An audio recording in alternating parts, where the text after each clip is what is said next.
Hey, this is Brian, wanting to let you know that the MovieFilm podcast now has a Patreon. If you head over to patreon.com/moviefilmpodcast and hit subscribe for only $5 a month, you'll gain access to a special feed where you'll find every commentary we've ever recorded and every episode we do moving forward, ad-free and without any interruptions. We are very grateful for our sponsors, and our free feed isn't going anywhere. But we wanted to offer an option we believe is the most satisfying way to enjoy the show. No ads, no interruptions. Your subscription will also go a long way in helping to support us and helping to sustain production of this show. So, if you're interested and able and want to enjoy the most satisfying way to enjoy the podcast, please head over to patreon.com/moviefilmpodcast and subscribe. We'd be very grateful. And now, on with the show. Welcome, friends, it's the MovieFilm Podcast. MovieFilm Podcast, enjoy the show. Zachy and Brian are talking about the movies. MovieFilm Podcast on the radio.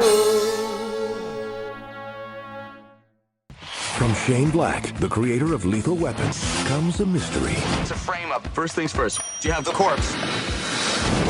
I got rid of it. You threw it away. Look up idiot in the dictionary. You know what you'll find? A picture of me? No. The definition of the word idiot. Where is the girl? You put a live round in that gun. Oh, yeah. There was like an 8% chance. Who taught you math? Robert Downey Jr. What do you think? I'm stupid? Val Kilmer. Yes, I think you're stupid. Kiss, kiss, bang, bang. These lessons suck. Welcome to a movie film commentary track. My name is Zachy Hassan, and I'm here with Brian Hall. Hey, how's it going, Zachy? You know, Brian, I've come down and visited you in LA many a time, but never have you taken me on an adventure the likes of which we're about to talk through. Yeah, and I apologize. Yeah, Well, I feel like you've done us a disservice, frankly. yes, like erotic Christmas parties. I every time I come down, I'm hoping for some of that. Doesn't happen. You know what's funny? I actually did go to a party like that once, and it wasn't to that extreme as we see in the movie, but I remember being in there, and it was in this huge cavernous space and a DJ and lights, and there were women on those like the cloth things, like doing the acrobatics, you know, like Pink does. And I do remember thinking in that moment, I'm actually at one of those things. Well, in case you're wondering what we're talking about, if you hit play on this episode without reading the title, we're talking about Kiss Kiss Bang Bang, celebrating its 20th anniversary this week as we're recording it. Unbelievable. I remember seeing this in the theater very clearly and being excited about it. I remember seeing it. I remember loving it. And it's, in my mind, been this gem that I feel like many people are aware of. Not everyone, but many people are aware of. And you can go, oh, yeah, that's great. I love that too. And I just can't believe it's 20 years since this has come out. Yeah, certainly its reputation has only grown in those 20 years. But I would say that, you know, some of our commentary tracks are sort of like, oh, here's that movie everybody knows. And I feel like this one might be, hey, here's a movie you may not have seen, but you should. 100%. Yep. Right? Yep. Looking at the budget, I didn't even realize it grossed under $5 million in the US. Yeah. So again, it's one of those things where maybe you get lost in your little circles of people that know the same sorts of things. But I thought this was a movie maybe more people were familiar with, but I'm happy to introduce it if that's the case here. Absolutely. Yeah. I mean, I think what Warner Brothers did to this movie is just an absolute travesty, in my opinion, as far as the release goes. But this is the movie in many ways that we can point to as the reason Robert Downey Jr. is considered one of the biggest stars in the world right now. Yeah. One could not have imagined it going that way, but it is, in fact, Robert Downey has said many times it is his favorite performance of his. Mm-hmm. Although he said that before winning an Oscar for Oppenheimer, so maybe that changed the calculus a little bit. Sure. But one presumes it's at least solidly in the top three for RDJ. I think so. And written and directed by Shane Black, his first directing effort, and I would go so far as to say an astonishingly executed directorial debut, because it's just a picture of precision. I actually had a note about that. It is such an assured product. Like I just can't believe this is his first movie he directed. It's Yeah, like astonishing. Well, hey, let's withhold further comment till we get into the movie itself. Yep, let's do it. So we are watching Kiss Kiss Bang Bang from 2005, starring Robert Downey Jr. and Val Kilmer, the late, great Val Kilmer. I laughed a lot while rewatching this in the lead up to this, so I suspect I'll be laughing a lot again over the next hour and 45 minutes. Yep. So if you want to watch along with us, you can. If not, hey, we'll try to keep the conversation interesting enough to keep you engaged. Brian, you ready? I'm ready. All righty, here we go. We will do the usual thing. We'll hit play on 3. So 1, 2, 3, play. And 1, 2, 3, play. All right. Good old Warner Brothers for now. Yeah, right. It's, as we record this, Warner Brothers is in the process of being strip mined for parts, it sounds like. oh my gosh. And they're just such a, I think they're one of the studios that most champions artists and voices. Yeah. You get a lot of big swings out of them at great cost. And it would be really sad if that changed.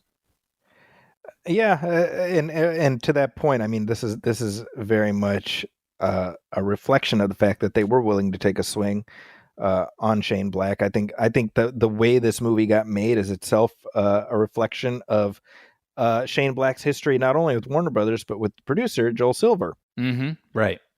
Because of course, Shane Black wrote the first Lethal Weapon. That was his debut script, right? Mm-hmm. And talk about coming out the barrel hot. I mean, he was like a real wunderkind for a while, right? Like, Yeah. I mean, he had the record for the most amount of money made for selling a script for a long time. It was for Long Kiss Goodnight. It was a record setting at $4 million for that script. And since I was curious then, like, what has topped that, if anything? And it's Terry Rossio. Wow. Sold the script, which we had just recently talked about when we were talking about Devil with a Blue Dress, Denzel Washington. And then we mentioned Deja Vu. Oh, Tony Scott directed. Terry Rossio sold that script for $5 million. Wow. Also starring Val Kilmer, by the way. Oh, that's right. I don't remember that movie well. But it has yet to be topped. That's extraordinary. Yeah. Indio Downey, Robert Downey's son, played the young Harry Lockhart in the scene that we just saw. Oh, that's funny. I didn't know that. Yeah, definitely bears a resemblance to dear old dad. Yeah. Wow. How perfect. I love this opening title sequence, which very much evokes a James Bond. Yeah, like intro. Saul Bass kind of. Yeah, and that's very appropriate because Bond is known internationally as Mr. Kiss Kiss Bang Bang. Right. And so, this very much has that flavor. Totally. It does, right? It feels like Bond meets Saul Bass here. Uh-huh. Which is very, very cool. Now it says that it says based in part on the novel Bodies Are Where You Find Them by Brett Holiday. It seems like that was a structure that sort of accidentally emerged, like Shane Black sort of realized while writing the script, oh wait, this is very similar to this novel I read. It's like an older book. And so this is not a story that began as an adaptation of that story.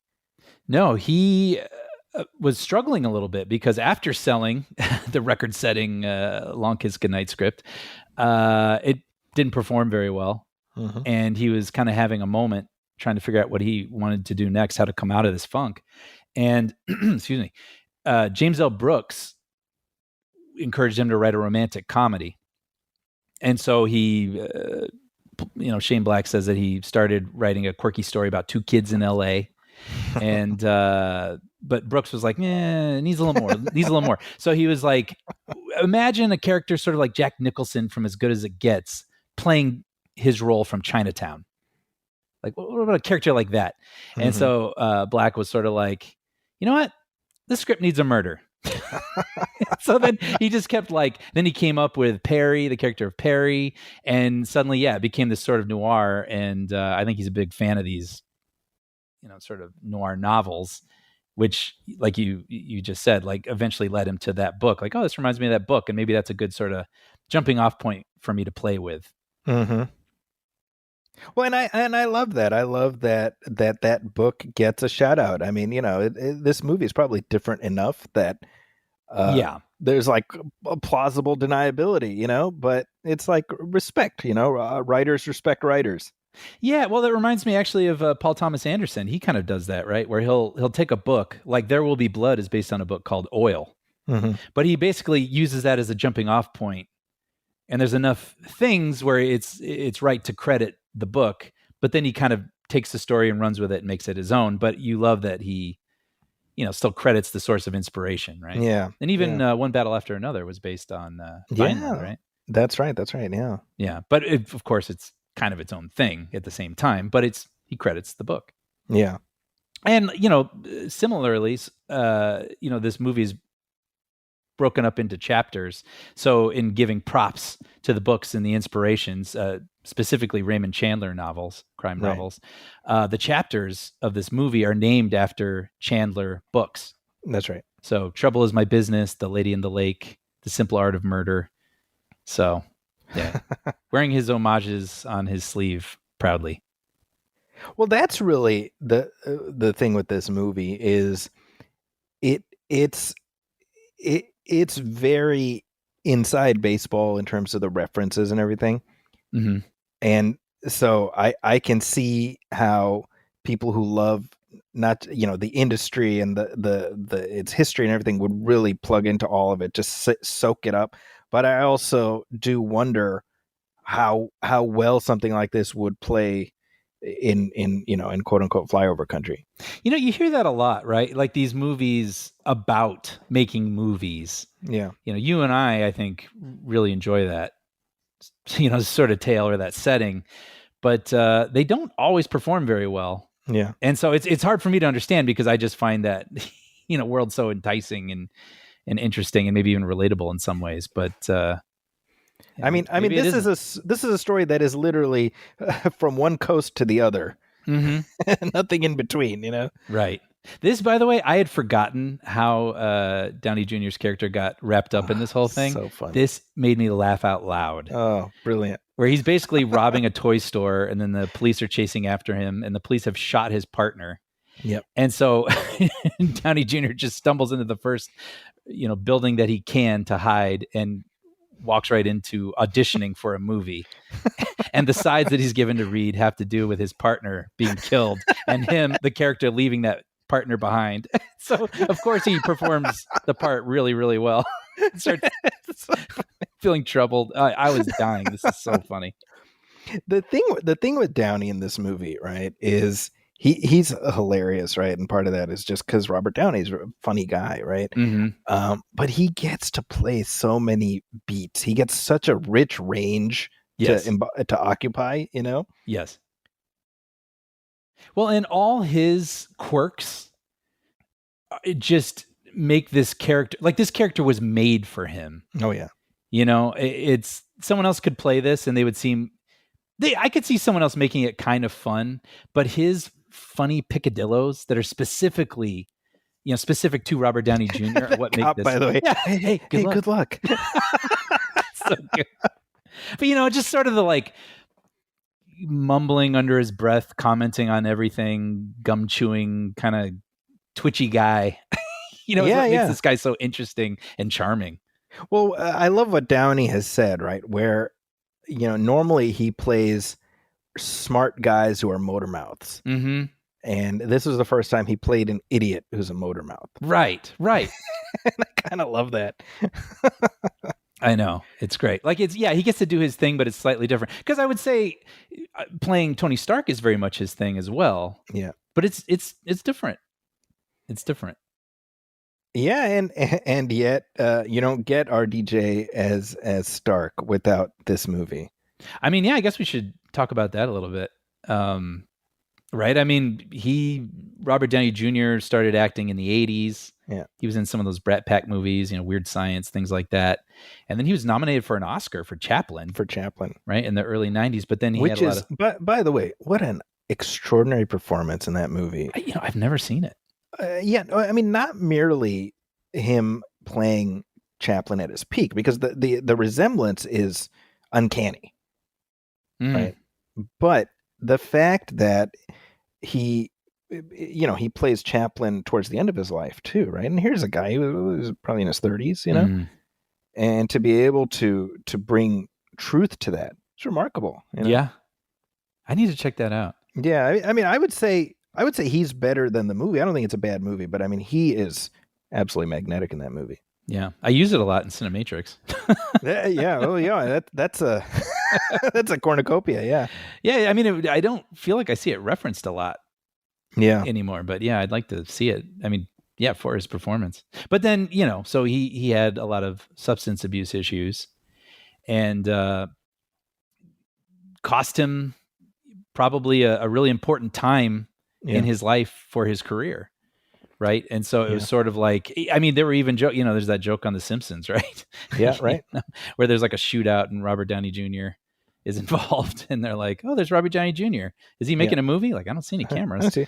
Well, it related to that, SNL had a Robert Smigel cartoon called Downey, Kidder, and Haish.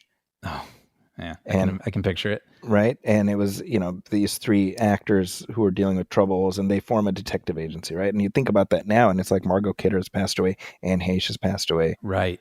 Robert Downey's still here. So, I mean, he had been largely written off. I mean, it's worth recognizing how far he had to come back from. Yes. I mean, certainly with those things and the personal things. And I forget that he was in the movie U.S. Marshals, the sequel to The Fugitive. That's right. Mm-hmm. And he was like, third tier guy. Yep. In that movie. That was 10 years before Iron Man. Right? Like isn't it amazing? Like he didn't know his hugest, most crucial years were still ahead of him. Well, he didn't know while making this movie, right? That's right. What I think about, right? So he was on Ally McBeal. He got fired from that because of his troubles, and it was kind of, well, what's next? Maybe nothing. And then he does this movie, and he is desperate for this to be his comeback because he's so proud of the film. And then it completely dies upon initial release, and you can imagine the heartbreak he feels, right? Little realizing that it's this movie and Jon Favreau watching this movie being like he's the guy for Iron Man. Yep. And then away we go. Like you just don't know. Yeah. Yeah. And it's perfect too, because this is a great film and he is absolutely perfect in it. But the fact that this is Shane Black's, directorial debut, and it doesn't have a huge budget, and all the things. I think the budget was $15 million, and it was supposed to be 10. It was just the perfect opportunity at the right time for him to become a showcase. Yeah. Yeah, it is remarkable, all the pieces that sort of fall into place. And you also realize, like, obviously you focus on the budget side, just, if you're a studio person or whatever, but like these movies have a shelf life that is completely separate from that. Right. Because there is no doubting that 20 years later, this movie has built and maintained a very sturdy reputation as just a good movie. Mm-hmm. And we were talking about Downey's casting. I mean, Warner Brothers wanted Johnny Knoxville. Yeah. And I'm not even. This isn't even a diss on Johnny Knoxville. No. I think he's funny. I think he's good in stuff, right? Yes. But you talk about something that would very squarely situate this as just another generic mid 2000s movie. Yeah. I think Dane Cook would be the only thing that would make it more. Wow. More like of a moment, But you're right. In that moment, I could see that being on the list. Yeah. Oh, and 100%. This is such a different dude. We've got to comment on the last 3 minutes of this movie. Right. What makes this movie so special is it's not just a great noir, and it's not just great one-liners, but it has a real beating heart to it. Yes. Which is really crucial and key to its success. And so I want to comment. So, we see Michelle Moynihan here. The first time I ever saw her, and she just blew me away. I mean, she's so beautiful. She's so talented. Like, it's so funny. She's also so perfect in this. But like, I know. But so you're at this soulless Hollywood party. Yeah. And then you see this woman who's so beautiful, and she's an actress or whatever. And then you sort of learn a little bit about her backstory and how she was obsessed with these crime novels, or her sister at least was. And then at the party, as she's wandering off by herself, she sees, these like totems from her childhood. She sees those novels that she remembers from when she was a girl, and she gets a lot. And then it cuts to her lying on her back, almost reverting back to like childhood, getting to experience, something special again with all this Hollywood around her. You know what I mean? She becomes like a little girl again. And it's so sweet. It almost made me tear up just seeing it, because I know that feeling, when something brings you back to your childhood and how special that is. And then we see this moment where she's fallen asleep and this guy starts touching her, and you're like, no, like you just, the emotion changes on a dime. And by the way, real quick, I just want to mention the person she's walking away with is the guy who was beating up Harry. Yes. Yeah. Well, that's what I'm getting to. We missed the shot. Like Shane Black has talked about, they didn't get an insert to clarify that. And I think that's an important part of this. Oh, see, I thought that was always clear. And what I love is then you see, you always talk about the save the cat moment, right? Like, who was your character, right? And so then you see Downey Jr., who we know is like a thief. Yep. So we're not entirely sure how he's like a second story guy. So he's like a 2-bit hood, Yeah. And so then he comes in and he sees this girl possibly about to be taken advantage of. Yeah. And he's not like, Arnold Schwarzenegger or like someone super tough, but he like unwaveringly stands his ground. Yep. And it's just like, he's got this great sort of pithy way of saying it, but just, like, you better walk away right now, or you're going to be in a world of trouble. And you're like, immediately you're like, hell yes, I love this guy. That's a guy I can get behind. Yeah. But then, of course, it subverts it, because then, we cut to him getting the crap kicked out of him for doing the right thing outside. But you know what? He doesn't regret it, because he's a good guy. Like, well, and what makes it extra great is that the movie makes sure to give him that moment before the reveal that she is Harmony, that girl he knew as a kid. Yes, it's not just because they had a connection. He would do that for anybody. Predicated on a previous relationship, exactly. Yes. That's a great funny thing too. You have this funny narration device where he's, aware, the narrator's aware that he's in a movie and we're watching it, and he'll stop the movie and comment on movie tropes and be like, something random will happen. Like, gee, do you think that'll come into play later? Like, and then he references the shot of the cook in Hunt for Red October. And it's so funny. It's so good. Anyway, I love it. I love the textures to this, and the heartfelt things as well. Well, this whole thing about, I got a 5 that says this, and then Perry's like, oh, really? I got a 1/4 that says this. That there is something so specifically Shane Black in this back and forth, and it's sort of like Shane Black filtered to his purest form. Yes, where at least for me, it took me like a second to catch the thrust of the back and forth. Yes. And that's what I love about it. Yeah. Yeah. That's where Harry is kind of too, it's the same thing. Well, that's what's so great. I mean, this in some ways, maybe his masterpiece, right? Like he distilled down to his purest form, like you said, because I remember after this being super re-energized about Shane Black, and he continues to do great things, but he's also done some things where, I like the Predators sequel. Right. I was like, ugh, like I can feel him in this movie, but it's not hitting the way that he does when he's on fire and stuff. And so this is like the perfect calling card movie, not just for Downey Jr., but for Shane Black and what he does better. Right. But yeah, just these, like you talk about too, being his directorial debut. Just such an assuredness to the. Just look at this shot right here, right? Yeah. With them against that red background. It's the green and the red, the way they contrast with each other. He had a very clear sense of what he wanted the movie to look like. And the pacing and the editing. And, I watched a movie recently. I won't place this in time because who knows when people are listening to this, but it was an actor's directorial debut. And it felt, it wasn't confident. Okay. And the editing felt like there were these kind of wipes to get out of scenes that felt a little like they didn't properly set up how to get out of them. Mm-hmm. And I was like, I didn't hold it against it. I still enjoyed the movie, but it felt like someone who was finding their footing as they were going. Gotcha. And so having that in mind and then watching this, I was like, wow, right out of the gate. He was made for this. Yeah, he knew how fortunate he was to have this opportunity, and he went in prepared I mean, he had a clear vision that he executed on, and obviously he was very fortunate in that the movie's anchored by these tremendous actors who were really invigorated by the material, right? Like that, right. Val Kilmer, even at the time, was famously mercurial, but he knew what a gift this was for him. And I would go so far as to say, honestly, I had forgotten how good he is in this movie. Yeah, maybe like a top 3 Val Kilmer performance. Yeah. And there's such a bold decision in the lighting. Yeah, too. It's very confident.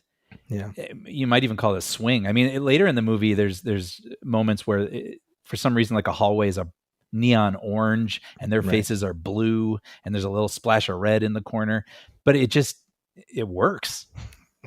Native American Joe Pesci. It's so funny. You know what's funny? I was reading about this, right? Where in the script there were these placeholders where it was like bald Kevin Costner, and basically they waited till the day and saw all the background they had to work with, and they picked people based on things they could come up with to compare them to. Thought that was funny. Now, worth pointing out here that Michelle Monaghan is 11 years younger than Robert Downey. Yeah. Yes. I think it's worth acknowledging, as amazing as she is in this movie, she was about 29 when they made this. Uh-huh. She's playing 34, I think. Okay. And he's supposed to be playing 34, and he's I suppose. And he was probably, he would have been like 40 here. Uh-huh. And this is, unfortunately, I mean, the movie is critiquing Hollywood, but let's acknowledge that age appropriate love interests were still at this time deemed, she has to play older. Yes.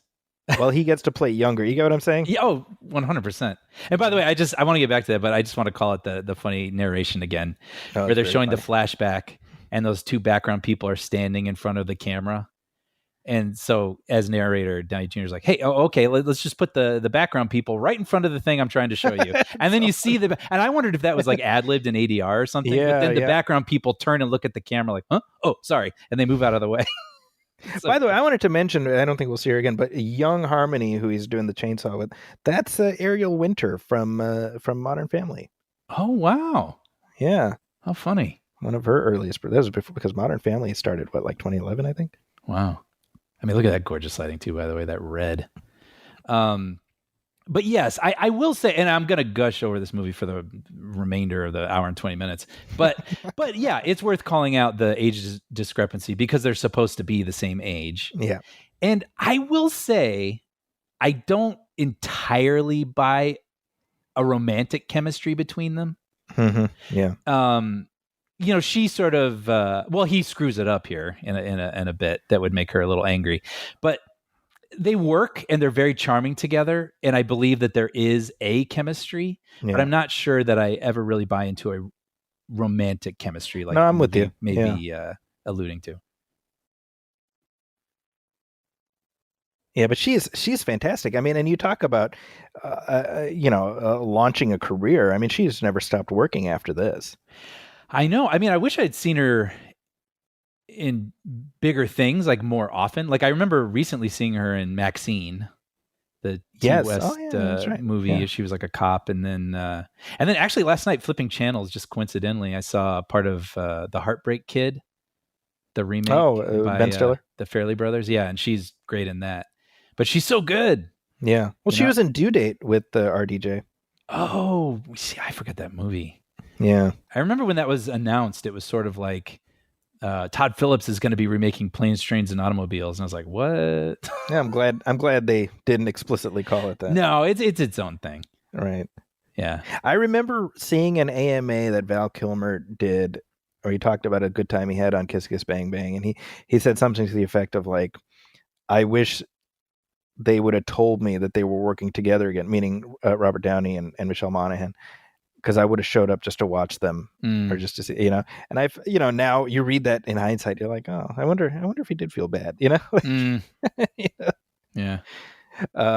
Because I mean, again, I think everybody involved in this had just such a great deal of pride about the movie. Right. And that's one of those things where, irrespective of how it turns out, if you got to make the movie you wanted to make, well, at least you can point to that, right? Mm-hmm. So, like, let's say, hypothetically, and again, not to throw Johnny Knoxville under the bus, but let's say that was a decision that Shane Black was not crazy about, but he was forced into doing it. The movie was going to do whatever it was going to do, but now it's this thing that it's something that the director didn't want. Mm-hmm. And has to like, oh, well, maybe if I got to do it my way, it would have done better. Yeah. You know? Yeah. And, you know, it lives forever now, and it did come out well, and we can like proudly tell people who haven't seen it, check it out. You're going to love it. Yeah. You know, you were talking about Shane Black being the highest paid screenwriter at one point. And I was thinking about how that's the problem with achieving that level of success in your field is, you know, it's like being the best gunfighter in the West. Mm-hmm. Suddenly everybody's out to get you. Yeah, sure. Right. And that's why I always hear this stuff, because I remember back when that sale happened. We're talking late 90s. Mm-hmm. And like, oh, who's this guy think he is, kind of thing, you know, in the discourse.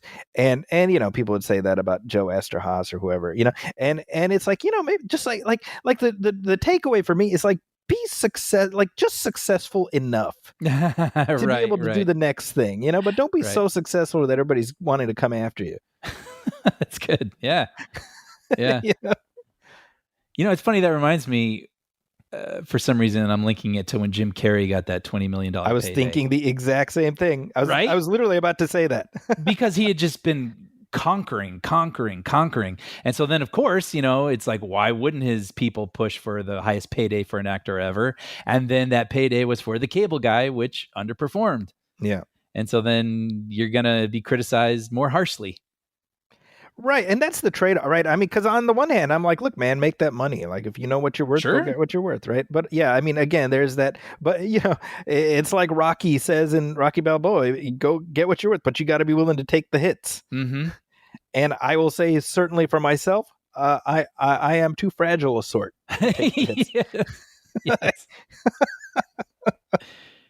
You know what I love, by the way? I mean, of course, the nature of this being a crime story, you know, most things that are set up are paid off. But just lately, I've been writing something recently, and I've been thinking about it, or paying even more closer attention to setups and payoffs. And so even just introducing that Derringer gun in the glove compartment right there, it's kind of funny, and it's a little, you know, it could speak to the character of Perry here. You know, he's like this gay character, and Downey Jr., you know, they riff about it, right? And he's like, oh, look at this gun. Why would you have a gun like this? And da-da-da. You know, it could just be sort of a joke thing, and then they just bring it with them, and they got a gun on them. But that gun comes into important play later in the script.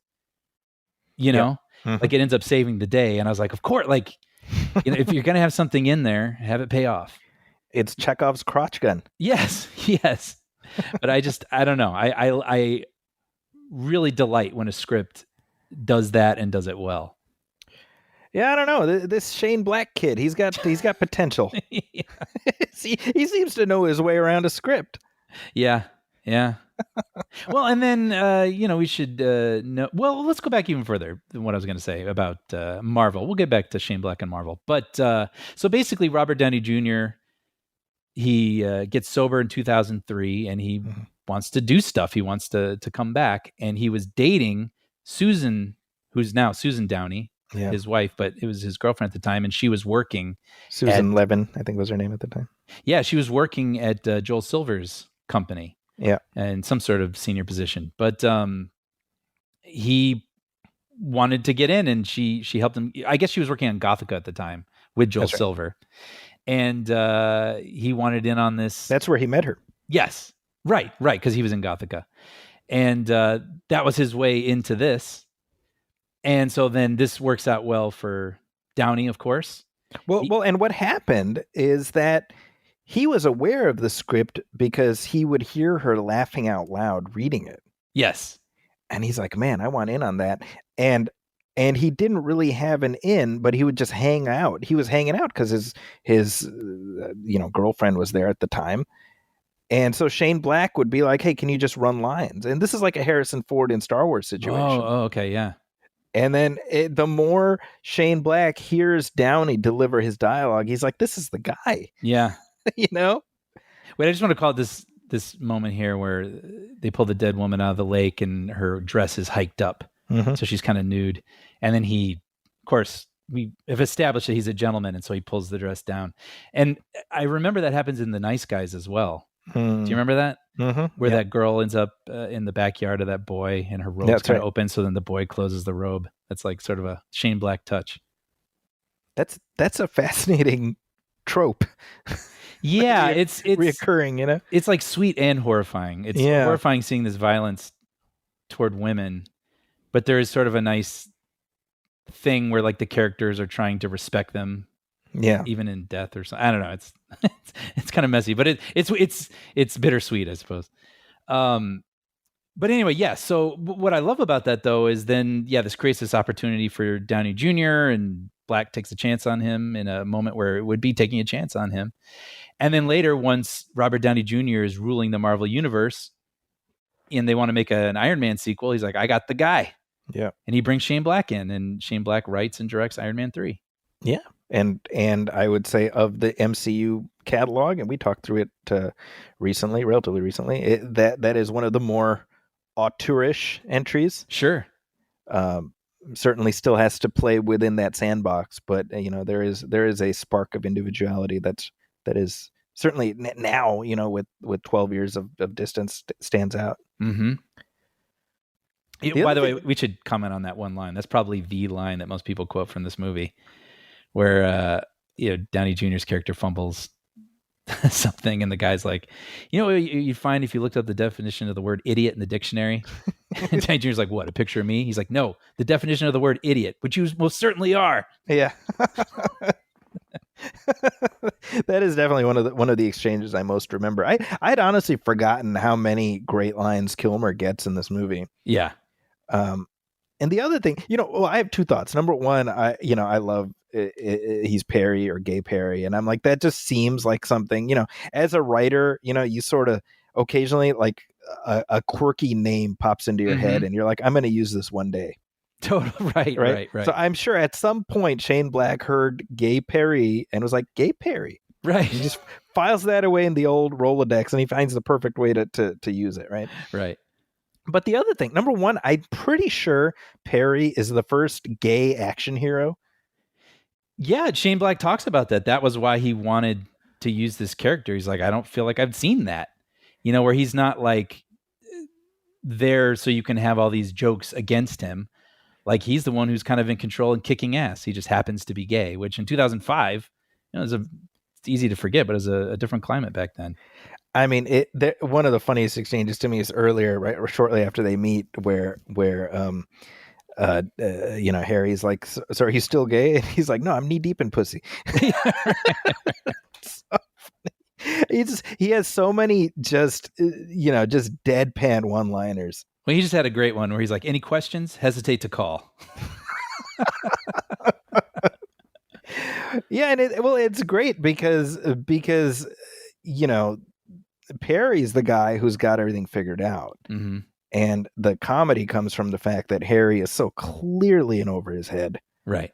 And even though the movie sets him up, oh no, this guy, he's a hood, but he's like not very good at being a hood. Mm-hmm. This is such a funny and like Shane Blacky moment too, where it's like the guy thinks his friend is dead. Yeah. But the leaning against the person's car, but the person wants to leave. Like, oh man, that sucks. Okay, that sucks, and I kind of need you to move.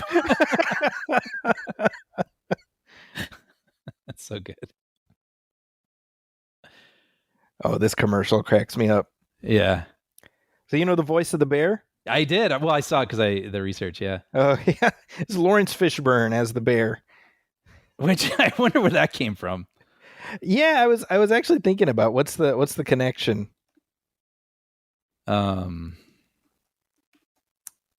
Something I noticed. I'm trying to look up something really fast. There was this guy. There's an article about him several years ago where he's this extra, but he's like one of the most frequently used extras ever. I can't think of his name, but he's been in so many movies. And if you saw his face, you'd go, "Oh yeah, that guy. I have seen that guy a lot." Like he was in Social Network, and anyway, I noticed he's in that commercial. He's playing one of the Oh, here it is. Jesse Hyman. Okay. Heiman. He's cited as the world's greatest extra or most frequent extra. Wow. And he's okay. been in over 100 projects. Spider-Man, Catch Me If You Can. Da, da, da, da. Anyway, I noticed he was in that beer commercial, just standing there waving. So I was like, "Hey!" It's every time I see him, it makes me happy. Like, good for you. How funny. Yeah. You know, it's as much fun as this movie is. It's kind of a grim story. That's another thing to keep in mind. You know, it's very much so. Above and beyond all the murdering of it all. Yeah. The backstory about Harmony's sister involves, without explicitly being stated, is very clear. You know, it's the sister being abused by the dad. You know, Mm-hmm. and it's this real tightrope that you have to walk tonally, right? Where the movie itself is very, very funny, and yet you have to make sure that you pay proper attention to making these dark moments be dark. Yeah, because I mean, it's a little grimy, but that's the genre. That's right. Right. And like you said, it is a tightrope because you read those novels and you kind of know what you're getting in for and you want to see everything get solved. But this movie's like, what if we had some fun while we were walking through that story? That's so right. Yeah, it is a real dance that I think it pulls off amazingly. I think so. Yeah.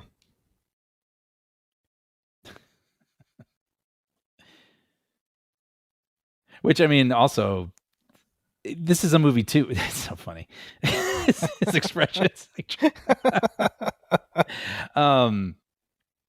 kind of reminds me of The Nice Guys, another sort of noirish film that has a pretty grim story, but also has a lot of fun. It's like an amazing dance. And I remember watching that movie, The Nice Guys, as it was playing in the theater and thinking, man, I'm so disappointed we'll never get a sequel to this. I could watch these guys in 5 films, but I know it's not going to perform the way it needs to, but it's that good. And these characters are that much fun. And I feel that way about this. I wish, it does like a little bit of a possible setup at the end. Yeah. That the two characters could work together again, but it just didn't perform the way it should have. Yeah. I mean, I don't know, man. I just feel like Warner Brothers just left us out there to die, you know? Yeah. Yeah. But it's just, there's just so much potential to this world and these characters together, and you just wish we'd got more stories with them.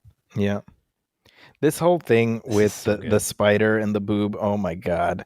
So funny. I was watching this last night. I was laughing out loud. Yeah. Because just the sheer preposterousness of that specific scenario. Yes, I know. Like, how do you explain that? But yeah, I mean, for people who haven't seen this, basically his friend has fallen asleep and her bra is kind of exposed and he's putting her to bed, but then he sees a spider walking across her chest and he's like, ooh. And so he wants to get rid of it, but it goes inside the bra and he's like, oh no. So he taps the bra really hard, trying to kill the spider, waking her up. And she's like, what are you doing? But it's hilarious, and it winds up being a great character moment for both of them. Yeah. You can kind of see where she's like, oh, it's no big deal. And you kind of understand how she views herself. Yeah. And then when he won't let it go. He's like, no, it's important that you understand I was really trying to help you. And then when she checks and she sees that there's a dead spider there, it's a good moment for I know but it's a great moment for the two of them. Yeah. And we already know that he's chivalrous.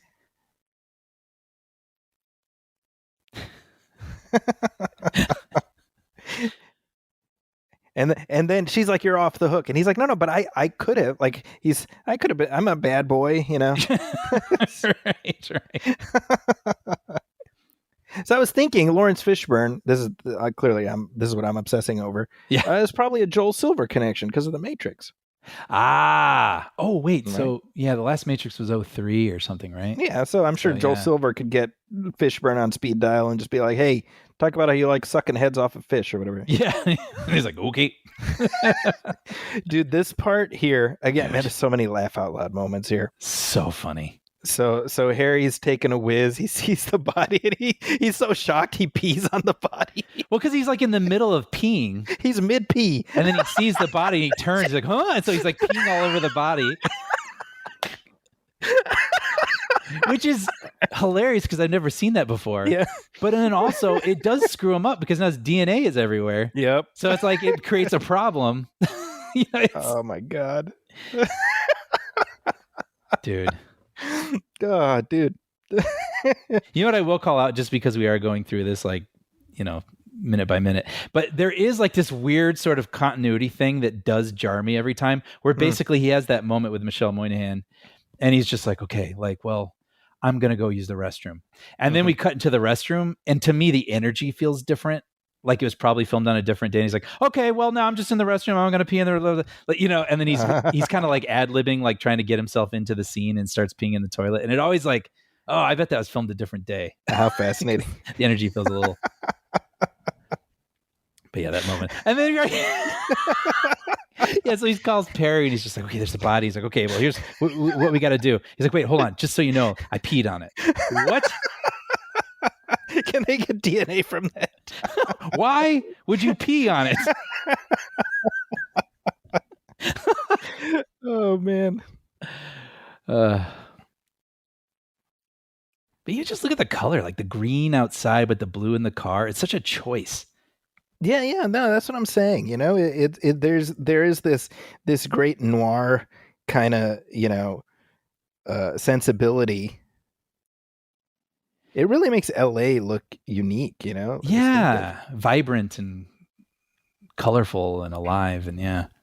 I think we might have missed it, but there was a shot earlier I wanted to call out where it's a sort of an establishing shot of LA, but it looks really unique in that it does that thing that old movies do. I'm thinking specifically like Die Hard and that ilk, where you see a shot and there's like half the screen is brown, right? To be like dusk, but right. the bottom half isn't. Like it's very clumsy, and I assume that's they couldn't color time things in a computer like we can now, where you can do every sort of shadow and change colors, and so they probably just put half a gel, in front of the lens. Right. That was brown to make it look like dusk.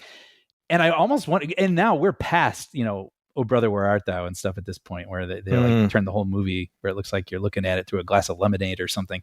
And I wondered if that was Shane Black's homage to like old school movies in the way that they looked, because the rest of the movie doesn't have that blunt coloring and has the more sophisticated coloring. So anyway, I wanted to call it out because I thought it was cool. No, that's interesting.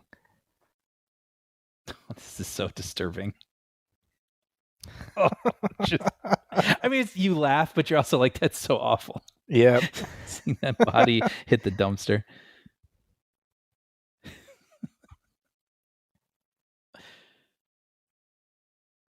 I also saw that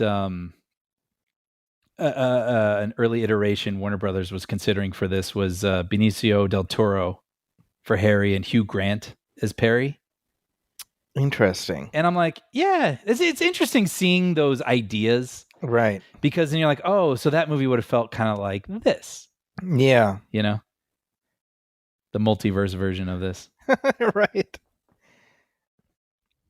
I applaud the movie for not leaning too deep into the no homo stuff, Totally.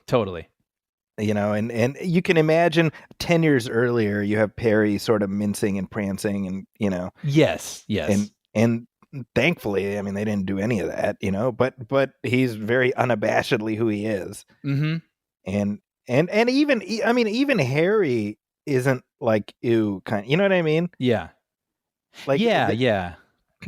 Or making like presumptions about him. Yeah. The scene that we just saw where Perry plants one on him, certainly there's that element of shock, but that's as close as the movie gets to sort of gay panic, Mm-hmm. Yeah, it feels very ahead of its time in that way. Yeah.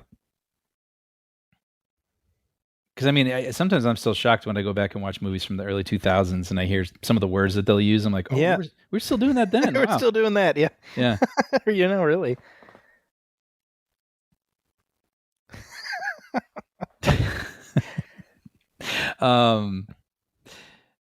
Just looking up just trivia things about this. I saw that the original title was "You'll Never Die in This Town Again." Yeah, which is also a great title. That's I got to say, great title.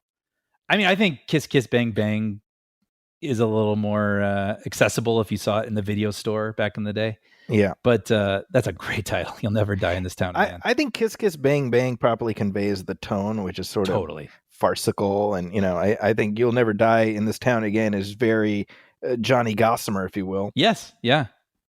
But yeah, to your point, if you're browsing the shelves, I don't know that it conveys what it's about. Right. It is amazing how Shane Black was able to find, the Chandler titles that perfectly reflect the chapter that we're heading into. Yeah, that's a good point. He just had a movie come out recently. I haven't seen it yet. Play Dirty. Yes, that's right. That I think is on Amazon Prime. And yeah, I it's one of those things where I think I was a little, I'll admit my prejudice. Like when I saw it went to Prime, I was like, oh, like it didn't feel like urgent.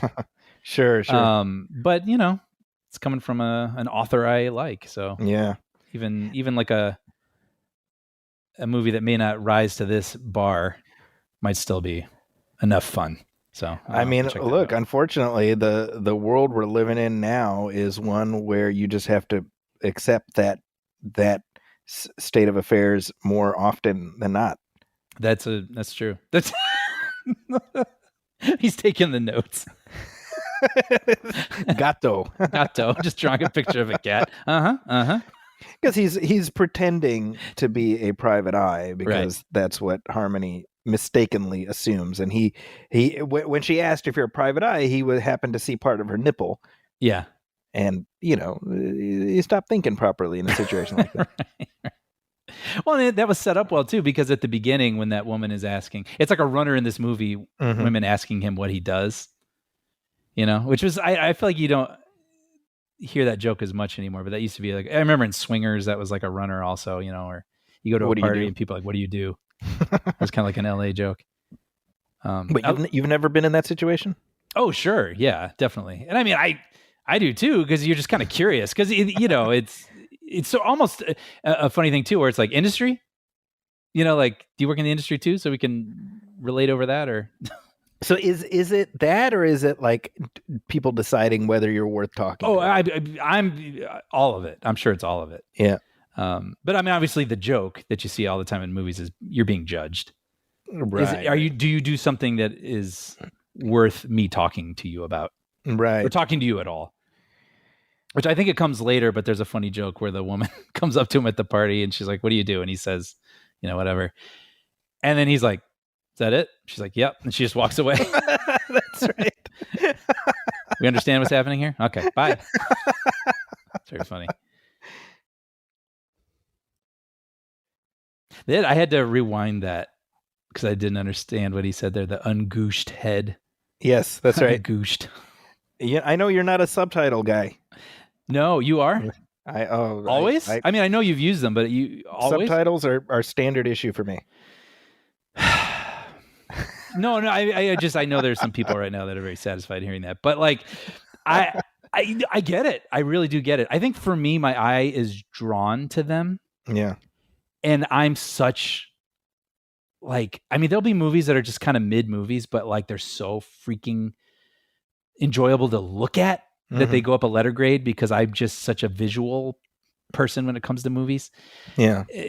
And so, yeah, I don't like anything taking my eye away from what I'm supposed to be looking at otherwise. Yeah. Yeah. I mean, yeah. I think for me, it's holistic. I'm not distracted because it's just part of the frame. And it helps that like for specific turns of phrase that I'm not able to make out, I can just immediately, catch it. Well, there are certainly things, I mean, where people have like strong accents or it's like really dense dialogue where then sometimes I'll just give in and I will put on the subtitles and I'll actually think, oh, wow, I would have missed all of this. I think there's something also about how movies are mixed these days. That's true. I hear about that a lot. Yeah. I've said this before, right? If not for subtitles, I would have no understanding when Batman says, I'm not wearing hockey pads. Right. So yeah, for me, and I know this is it's like a weird generational divide. It's like wars have been fought for less now about Subtitle. We are a subtitle family. The Hassans, I should say. No, that's great. That's great. There's one of the. There's the shot. There's the shot. Yep. Sorry, I just. But right? Doesn't that look like that old school 80s? 100%. Yeah. Anyway, sorry. Had to call that out. No, but I get it. I get it. Wars have been fought for less. So this here also, so Harmony's friend Flicka. Yeah, my friend Flicka. He's like, my friend Flicka, as Downey says, and I'm like, that character was named such just so that we could have the phrase "my friend Flicka." Yes, Yeah, right.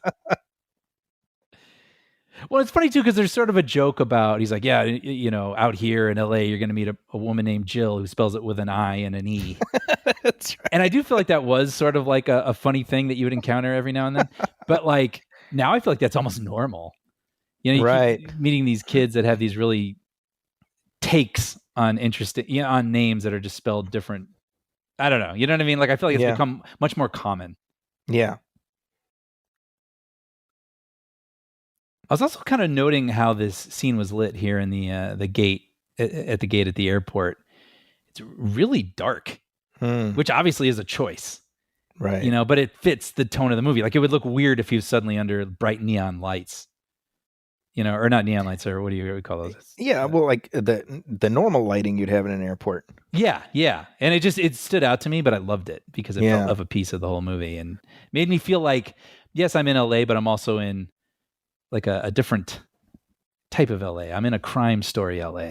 Well, that's what I was going to ask you. Like, how familiar does this all look? Do you recognize your town here?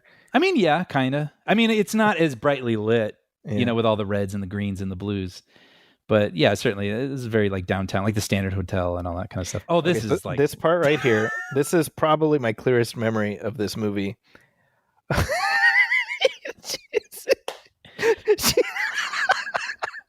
Dude. But what I love is like you can imagine you and I are sitting in a room and we're writing this script and it's like she slams the door on him and you think, wouldn't it be kind of funny if like his finger was in the door and like cut off the finger? You're like, yeah, but then we'd have to deal with that for the rest of the movie. And this movie's like, yeah, but what if we did? I love that we cut to him getting it stitched back on, and he looks like up towards camera almost with this look of like annoyance. Yeah, not anger, not pain, just annoyance. Right.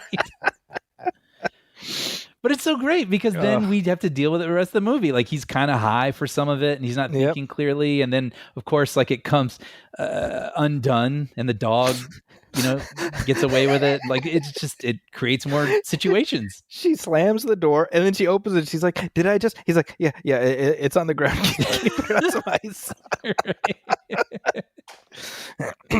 Yeah. Then smash cut to it. Is this it? Oh, no, there's so many talks too. And it's like, oh, is that it? Love that. So one of these party sequences, either this one or the one at the top of the movie, was shot at Shane Black's house. Oh, that's right. Yeah, the one at the beginning, the house party. Yeah. Well, so Shane Black was kind of renowned for throwing like a real humdingers of parties. Oh, interesting. So I almost wonder if he was sort of lampooning himself a little bit. Well, what's funny, worth noting is it still comes up to this day when they talk about when you're writing a script. There's a lot of important things you want to keep in mind besides having just a great script. You want to write characters that are so great that an actor wouldn't want to turn it down. Like they want to, that sounds fun and challenging. I'd like to try that. Yeah. And another thing is you've got to make sure the person who's reading it, who's going to decide to make it, can't stop reading it. They want to keep turning the page. And part of that, not just, great dialogue, but you got to have action that's really interesting. So you don't want to be like, he goes in a room, it's filled with people. He walks to the other side of the room. Like that's not going to make someone want to keep reading it. And so Shane Black was famous for having this real funny prose, right? In his action. And one of the examples that comes up the most is in Lethal Weapon 1. He writes, the Riggs and Murtaugh pull up to a mansion, the kind of place I'm going to buy if I sell this script. Which is like witty and funny. And then in your head, you're like, oh, okay, I kind of picture it, what he's imagining. And then it's funny that you bring up the really nice LA house at the beginning of this movie is Shane Black's. Yep. So there you go. He got it. He sold the weapon. He got the house. Living the dream. Yeah. He manifested it. Yeah, exactly. This is such a funny moment when Perry just ducks as the glass. It's like very Looney Tunes. Lord of the Cock Rings. Right. Yeah, there's a lot of Lord of the Rings references in here too. When he talks about the multiple endings at the end. Yep. You realize this is like 2 years out from, or when it was written, probably 1 year out from Return of the King. Well, I think he started writing this at like 01, right? So, very much while there was Lord of the Rings fever. Mm-hmm. Look at that, young Corbin Burnson. So is that footage from like LA Law or something? I gotta imagine, right? Right. Man, what a head of hair that guy had. Yeah, man. But to Corbin Burnson's credit, he does rock the bald pretty well. He does, right? He does. Yeah, I mean, not everybody gets to do that. Like on Psych. Yeah, exactly. Yeah, he's great. You know what's funny, by the way? Just my weird little algorithm on Instagram. A clip from LA Law came up. Wow. Because Dan Castellaneta. Do you know this? Do you remember this? No. I feel like Jay Leno. You heard of this? You remember this? Hey, Kevin, check this out. Jay. But basically, there was an episode of LA Law in like 1992 where a character who worked at a theme park playing Homer Simpson. Mm-hmm. So you see this person in a Homer Simpson foam, Disney Mickey Mouse style outfit, is suing or getting sued, I think, by the theme park because he took his head off in the park in front of kids. Okay. And the person who plays Homer Simpson inside the foam outfit is like, well, the outfit was making me sick. Mm-hmm. But Dan Castellaneta plays the guy in the suit. So for half the episode, you see this big foam suited Homer Simpson with actual Homer Simpson's voice coming out of it. Like, you don't understand. I was getting sick at the park. Was it Walter Matthau Homer Simpson or was it? No, it was like, 92, 93. So he had kind of figured it out. Yeah. But it's just this funny, weird little artifact from a show that looks very of its time, very early 90s. Like, what a funny thing. What a crossover. Weird little crossover. Yeah. I had to look that up, by the way, the Ike, Mike, and Mustard. It's like a dirty joke from the 60s. I was like, what? Okay. So, that I completely went over my head. I got to be honest. I even started reading the joke and I was like, I get it. It's fine. Like, it's okay. It wasn't even that funny. But like, it's just, what a funny thing. And I love that his partner's like, what? Yeah, I don't know about that reference, man. That's so funny. Yeah. This is that thing I like that I bring up a lot where there's like weird, I get diegetic, would you call it? Like light happening. Like it's from something happening off screen, but it's making every shot look more interesting. Right. I always think of Ridley Scott first when it comes to that, because there's always like water reflecting off of something. So when someone's talking and there's like a mood, you see the water reflection light dancing behind their head. And it just makes the scene a percentage more interesting to look at. Mm-hmm. And we have that here because they're in some room at the club and we see these strobes coming through. Yeah, it just kind of gives life to the frame. Yeah, life to the frame and extra tension as he's being interrogated. It's great. First time director. That's amazing, know? Well, I mean, I think what helps is that, he probably had opportunity to see his scripts interpreted. Yeah. By some of the, when you think about who he's worked with, right? Richard Donner, John McTiernan, Tony Scott. I mean, like, what's his name? Rennie Harlan, Yep. Not a bad film school, Absolutely. And of course, I mean, Joel Silver is producing this. He's no slouch. Yeah. See, I like this kind of stuff too, where like disparate people who like are brought into something together and don't necessarily bond, or I mean, especially between Perry. Perry doesn't really know harmony, and Perry and Downey Jr. I keep calling Downey Jr.'s character because I'm forgetting his name, Harry. they're not like best of friends at this point, but once they get a little deeper into things, they just start looking out for one another. Yeah. And I love that, right? Where she's like, I know I need to take you to the hospital, but like, I see these bad guys getting close to where Perry's on a stakeout, and Right. I feel like we need to go look after him. Yeah. You know, and then they become this unlikely gang. I Yep. always love that.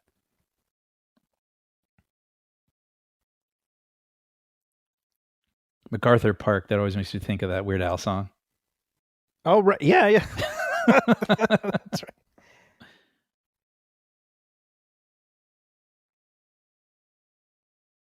So I didn't realize that that's Shannon Sossaman as the girl with the pink hair. Yeah, remind me. She was in like A Knight's Tale or something. Knight's right? Tale. That's what I most know her from. But she was in another movie with Heath Ledger too, I think. Mm. What's the one where he's like a priest or something? You know what I'm talking about? No, but I'm looking it up right now. Oh darn it! What's it called? The Order, something like that. Was she? I think she was in that, right? Let's see, The Knight's Tale, Wrist Cutters. Yeah, The Order. I was right. Yeah, The Order. Yeah. Rules of Attraction is another one she was in. Interesting. I don't remember that.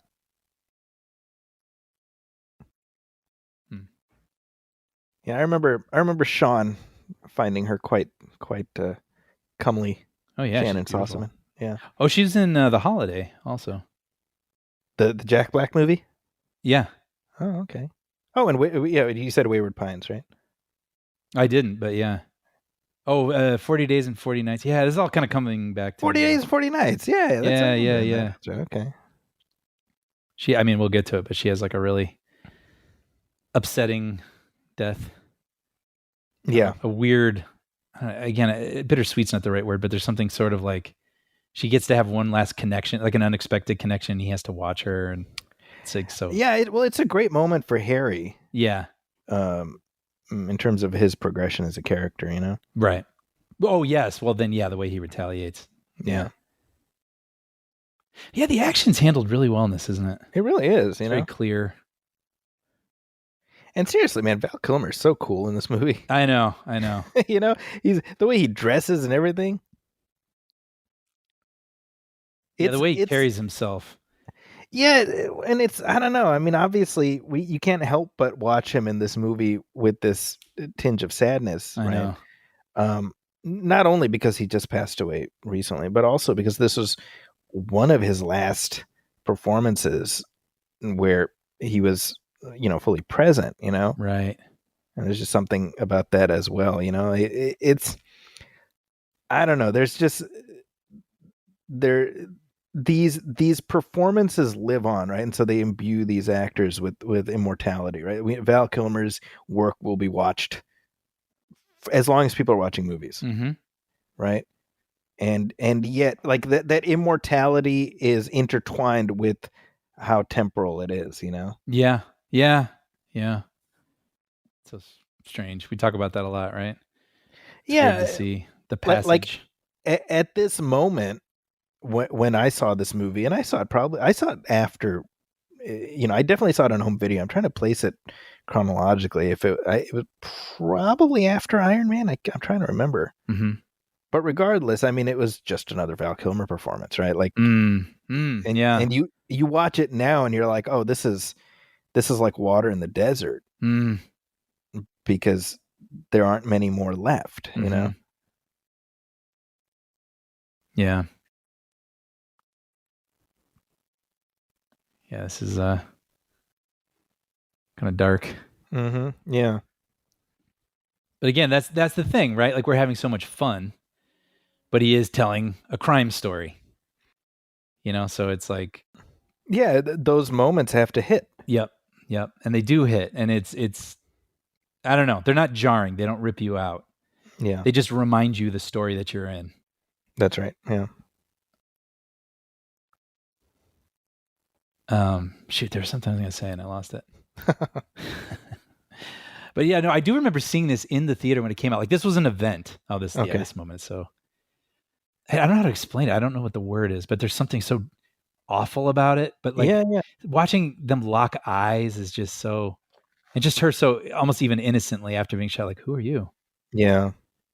and him having to keep her quiet. It's just such a upsetting but like interesting moment. Well, you get to you get to experience it all just on Downey's face. Mm-hmm. You know, I mean, I think we take for granted what a great actor he is. Yeah. Right at this point, again, one of the biggest stars in the world, and the fact is, people were willing to keep taking chances on him because he's so talented. Yeah. You know, and that by itself is a testament, you know? Yep.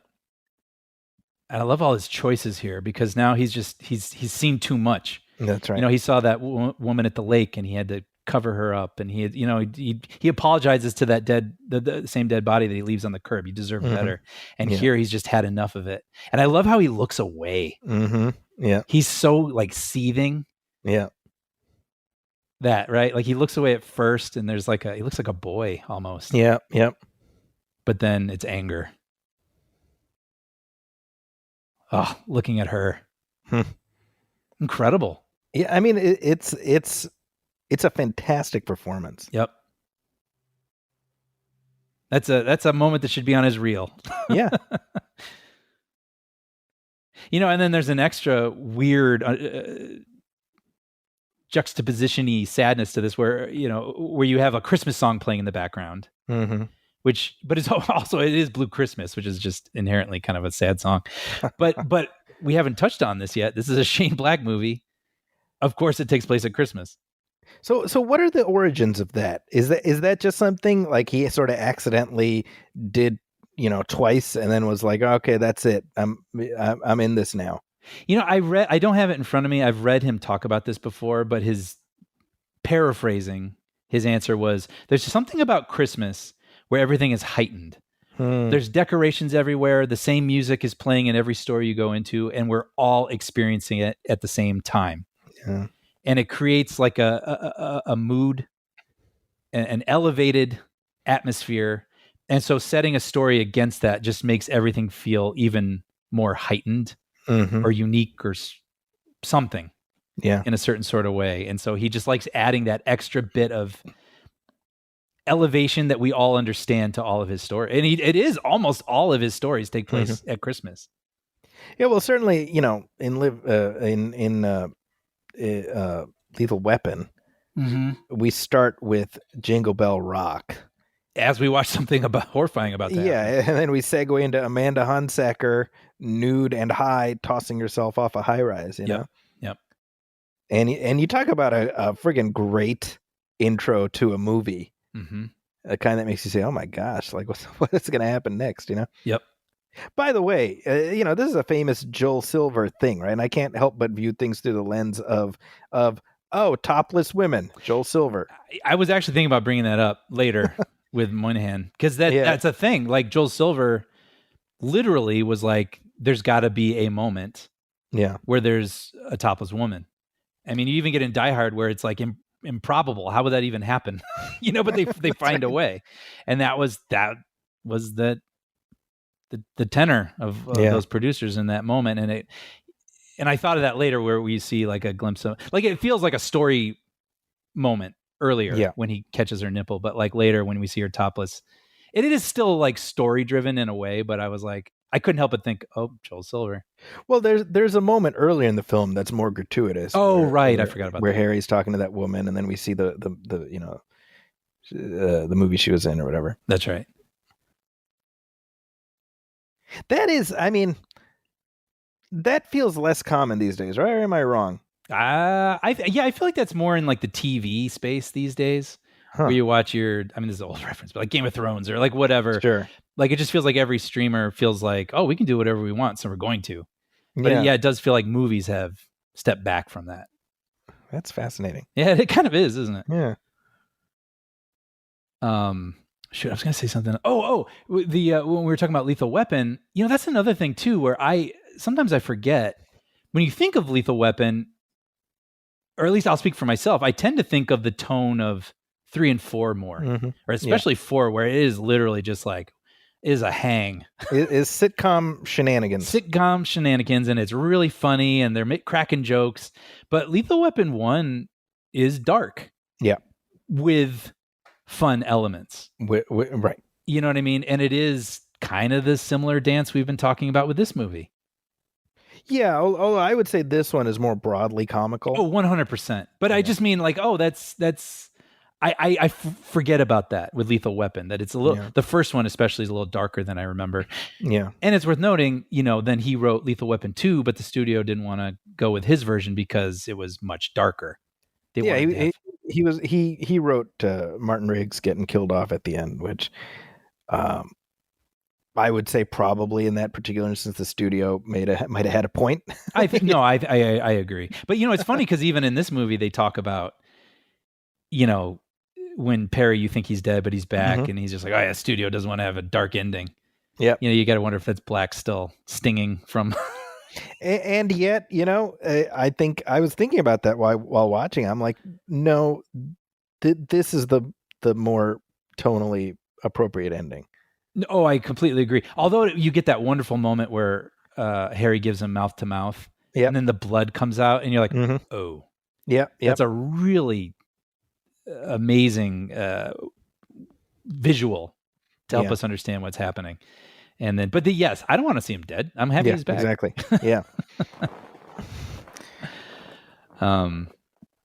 Anyway, we're just talking over all this great stuff here. I was thinking about like if he had to have like his finger bent down for like 12 hours a day. Oh, right. Like now you wonder if they would just CG it out. That's a good point. Yeah. Yeah. It's probably just taped down, right? Yeah. That would suck. Yeah. If you're going through a whole day like that. Yeah. I forgot about the thing too. I love when he says something to her about something bad, and she's like, no, it's badly. Oh, dude, I was going to bring that up. Right. And so then he tries to pull that out on Perry. Yep. And Perry's like, who taught you English? Who taught you English? He's like, it's an adverb or whatever. It's so funny. But it reminds me of like the Big Lebowski, how like the dude, he keeps hearing people say things and then he'll regurgitate them later as if they're his own thoughts. Yeah. To kind of sound smart or sharp or whatever. So it reminded me of that, where it's like, I mean, I've definitely had that. Actually, even on this, I remember on one of the commentaries, I said something I'd read somewhere, and then someone wrote in and was like, yeah, that's not true. And I was like, well, that's embarrassing. It's funny.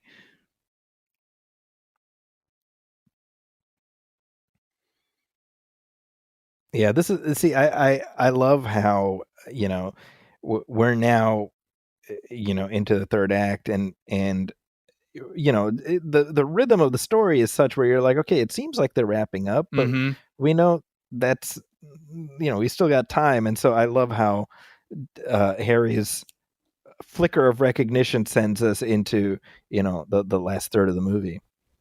I mean, yeah, the nudity does serve the story here. Yeah. And it's I don't know that I would call this gratuitous. It's sort of like in the mirror and him trying to look away. Like it does sort of feel like it. I'm not complaining. I will say that. Sure. It is motivated nudity. Right. It is. Motivated nudity. That was my band in high school, by the way. Motivated nudity. That's a great band name. Motivated nudity. That's good. That's become like such a joke or like a trope of a joke these days, where it's like you hear like a funny phrase, you say it's a band name, and it's like it I would say like half the time it's funny, but then when you hear something that like surprises you again, you're like, that's why that joke exists. And that motivated nudity, that's why that joke exists. That's a great yeah. Or the other, this summer at Coachella. That did kind of make me laugh too, where she's like, you can get in the bed if you want, but it's only going to be sleeping. Like, do you think you can handle that? And he's like, let's see. And he just like skedaddles over.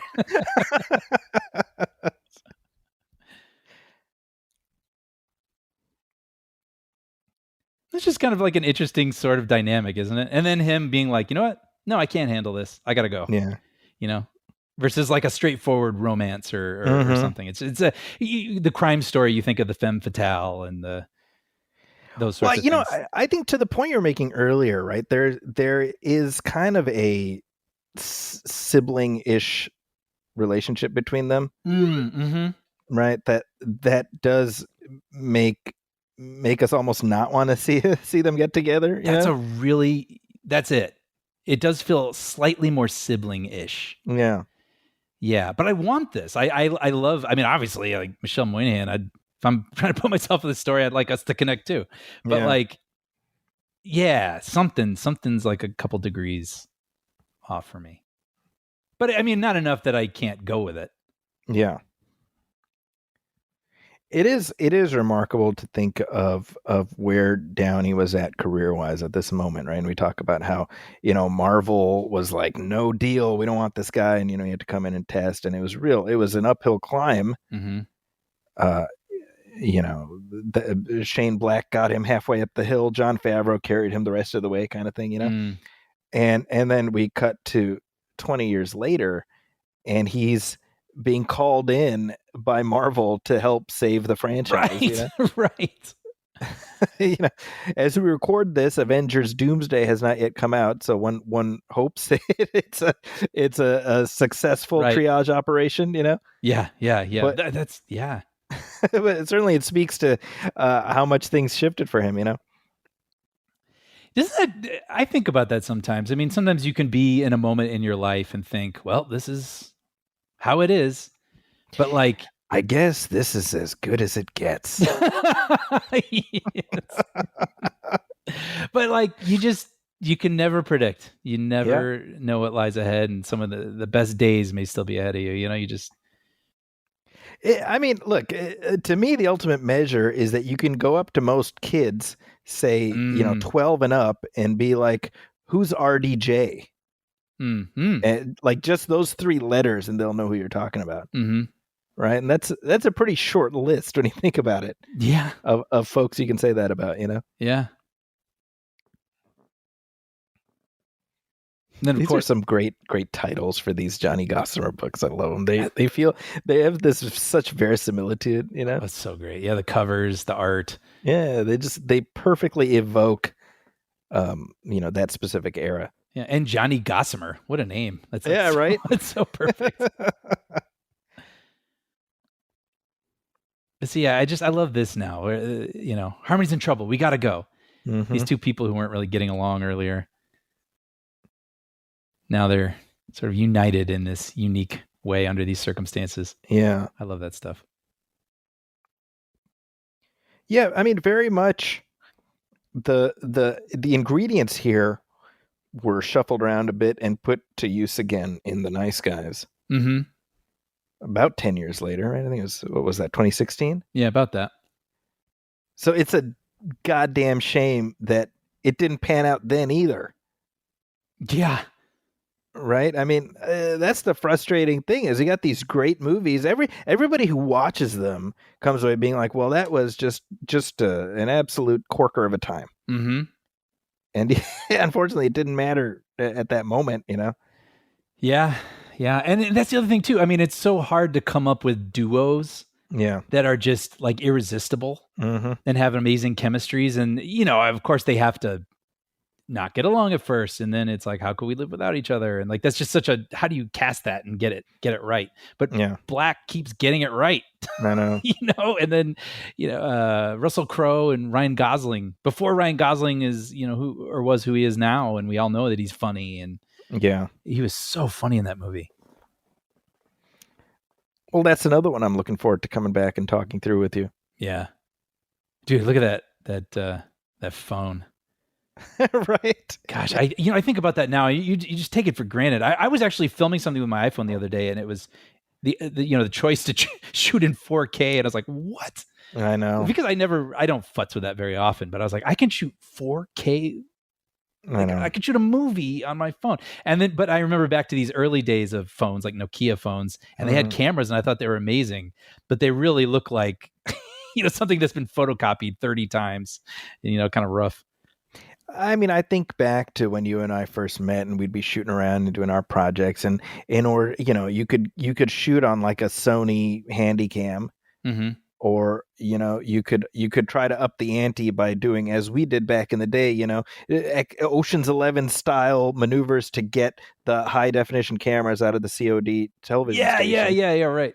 Those were still these big monstrosity things that you'd herniate yourself trying to carry them around, Right.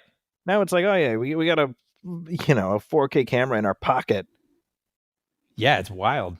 I mean, I say this all the time, right? I mean, we're living through this amazing era of technology that is life altering, and it is absolutely wasted on these piece of shit assholes who have no appreciation for it. It's very frustrating as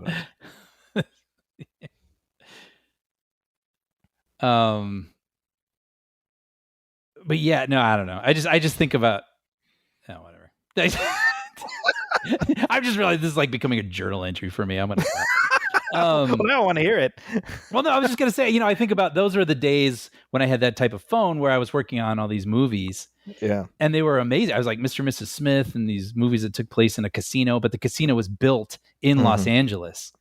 So you'd be in LA and walk into like a generic looking stage, and all of a sudden you were at like the Bellagio. And I do have pictures from that moment, but they look horrible. And I'm just thinking, if I had my phone then. But it was also, I remember walking around the Fox lot, and I was with a friend visiting, and I took a picture of her on the New York street, and I got yelled at by security. You can't do that. And I'm just thinking now, you can do that anywhere, because how are you going to stop it? You're right. Yeah. Oh, by the way, sorry, this is another like sort of anecdotal thing, but I was watching this on your Vudu account the other night, and I got to this moment, and then you started watching it. Oh no, so I'm so cut sorry. it off. No, it's yours. And so I was like, okay, I have the DVD. So I pulled out the DVD and I popped it in, and I was like, my eyes. Standard def? Dude, I look, What are we, I animals? know this is first world. I know this is ridiculous, but I was thinking this movie looks stunning. Yeah. In whatever it is, 4K or that we were watching on Vudu. But then when I put in the DVD, it looked horrible. Yeah. Like garbly. And so it is kind of amazing. Our eyes adjust over time. God, forget about VHS. It would be like staring into the Ark of the Covenant, Yeah. But what was interesting? I see these hipster assholes who are like, I like watching VHS. I'm like, you are a freaking liar. Dude, that's all in my algorithm now. I like have all these people that like, there's businesses now of people taking modern movies like Superman from this summer, 2025, putting it on VHS and selling it for like $30. Yeah. I'm like, come on, man. You don't have to try that hard to be an iconoclast, Yeah. Okay, I wouldn't do it. This Russian roulette scene. Yes. Oh my God. My stomach was hurting. I was laughing so hard. So funny.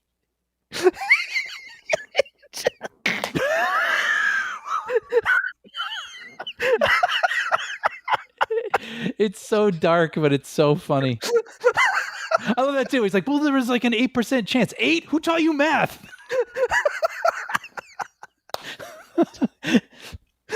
So for people who aren't watching along, Harry and Perry have this guy on his knees, and they were going to try to, play good cop, bad cop kind of thing, get information out of him. And so Harry puts one bullet in a gun, spins the chamber, and is like, all right, let's play a game. And then his first shot kills the guy, thinking he'd probably get a couple more clicks out of it. Now, I mean, this guy, he was quite traumatized about 10 minutes ago after shooting one guy. Right. Well, he's going through a whole series of emotions now, But it's funny because I was like, geez, that guy's dead. That's what I'm saying. It's like two guys in the span of, whatever. Yeah, and then Perry points out to try to make him feel better. He's like, well, he was going to kill you. So. I know. That made me laugh too. This too. Oh my God. Oh, Corbin Burnson, we knew you were the bad guy. Right. Right. We take him down to the racetrack and buy him a drink. Right. Wait, so last thing I'll say about the DVD, because this is a little more relevant. So I was watching your version on Vudu, and it was 185. It filled the whole television. Mm-hmm. Then I put in the DVD, and it was 235. Oh, that's interesting. And I was like, what? I just thought that was strange. So what's the real aspect ratio? Well, let's look it up.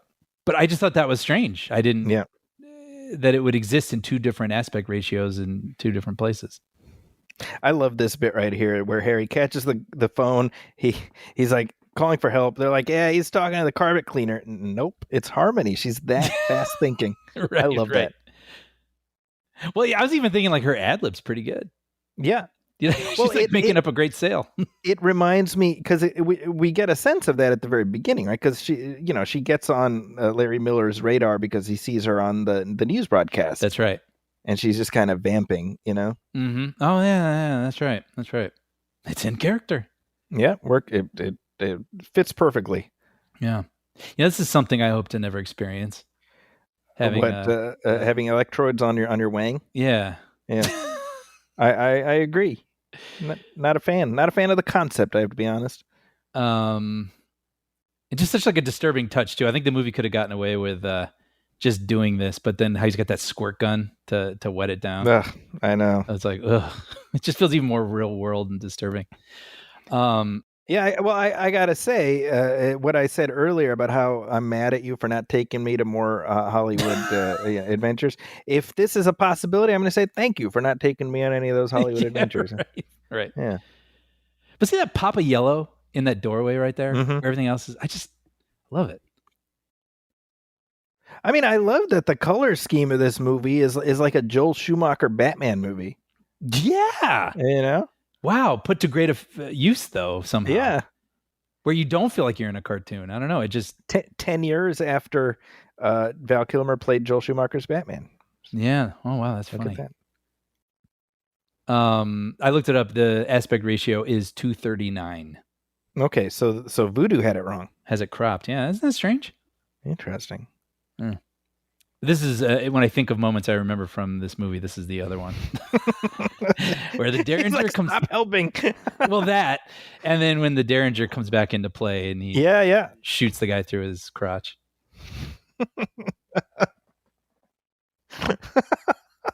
No, I love that Harry's like, for a split second, he's like, he's like, I thought your penis fires bullets.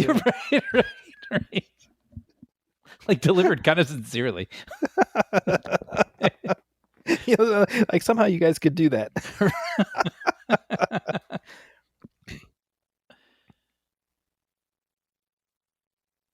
Yeah, I feel like if you ever find yourself in a situation where you've got electrodes wired to your wang, you have to start questioning your choices up to that moment.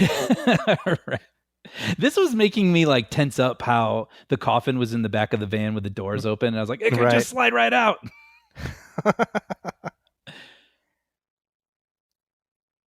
I was just looking through some of the other things I had noted, but I read that Val Kilmer refused to drink during the entirety of production to support Robert Downey Jr.'s sobriety. Wow, look at that. I like that. That's fantastic. Yeah. Yeah, I mean, they really had a good time working together, and you got a sense just from, when you look at archival, interviews with each other, they're doing joint appearances and things. I mean, the real camaraderie, Well, yeah, and if you listen to the DVD commentary, or I guess commentary, I'll say, they're all they're doing is cracking wise and like ribbing each other and making each other laugh in just as witty fashion as the film itself. Like they have a real chemistry together, and it's really fun to listen to. This, by the way, just getting ahead of this a little bit, but the coffin flying out, landing on that overpass sign, like that freeway sign. Mm-hmm. And then you got the corpse's arm sticking out, which I was like, ew. And then when Harry goes over and hangs onto the arm, I was like, what an idea. Yeah, right? Just the, I don't know. That's the thing, too, in screenwriting. You want to take the most advantage of what your story offers. Right. And it's just like, I think I actually said it out loud as I was watching it. Like, what an idea. Like you got this coffin hanging. It's an LA story. So, of course, there's a freeway involved. And so, like, why not have the coffin dangling over the freeway and then use the arm that keeps him dangling over traffic? Like, it's just so many great ideas in this. Yeah. Well, I think it's a recognition of like, 15 million is not exorbitant, But I don't miss it. Yeah. I don't miss anything bigger. It's like, how do you maximize that money? Yeah. And just use every piece of the buffalo, so to speak. Yeah. This is such a great moment. Well, this is also an interesting character moment in a way where Harry didn't love being kissed by Perry earlier. Right. And now he doesn't even give second thought to putting his mouth on his to try to save him. But then, when he collapses over and then you see the blood come down. Ooh, that's great. Yeah. But, kind of going back to what we were saying earlier, like, I don't think the movie is setting us up to have Perry be dead. Like, I you didn't just buy a boat and talk about being 2 days away from retirement. Well, like, that's the bad version, right? Yeah. But, like, the moment doesn't carry enough weight for it to be his death. That's a great point. That's something, I don't think the movie, I wouldn't call that a failing of the film. No. Convincing me, because I think it does enough to make me feel the impact of the moment. But you're so right. That happens in movies, right? Where if someone really dies, the score will rise, or we'll get like a close up or a slow motion sort of shot. But then sometimes when it's not done well and they're trying to misdirect you, they don't focus on it enough at all. And you're like, oh, well, I mean, how could he possibly be dead if they didn't focus on it? Right. Like this moment here is subtle enough that when he shows up alive, you're like, oh, great. Not, oh, come on. Yes. Right. That's the trick. Yeah. If you make it too much of a moment, then you're not happy to see him alive. Yes. Right. Right. Because it feels like a cheap trick. It feels like, yeah, exactly. Yeah, that right there. I look at that. That's great. Yeah. I mean, it's kind of grim, but you could almost imagine that being on a poster where there's like a bunch of images from the film. And that would be like in the bottom left where it's like you see a guy hanging onto an arm sticking out of a coffin. No, absolutely. Dangling from the freeway. Look at that. Now he's just a gun-toting badass. Yeah. You know what? This is another thing I kind of like in movies where something's approaching and people just fire even though there's no likely chance it'll work. Right. Sort of like Saving Private Ryan when Tom Hanks is on the ground, that tank is coming. Right. And they just fire out of desperation, but then it kind of works. There's something about that. The desperation of it. I feel something every time I see that moment. Yeah. But yeah, he's a changed man here. He's doing what he's got to do. Oh, I was going to call it earlier. Twice in this movie, we see random citizens pulling out guns and shooting at people. Yeah. That woman after the In Toy New York. Story robbery, and then the guy working the food stand. That's right. Earlier, which is just kind of, I don't know, happens twice, worth noting.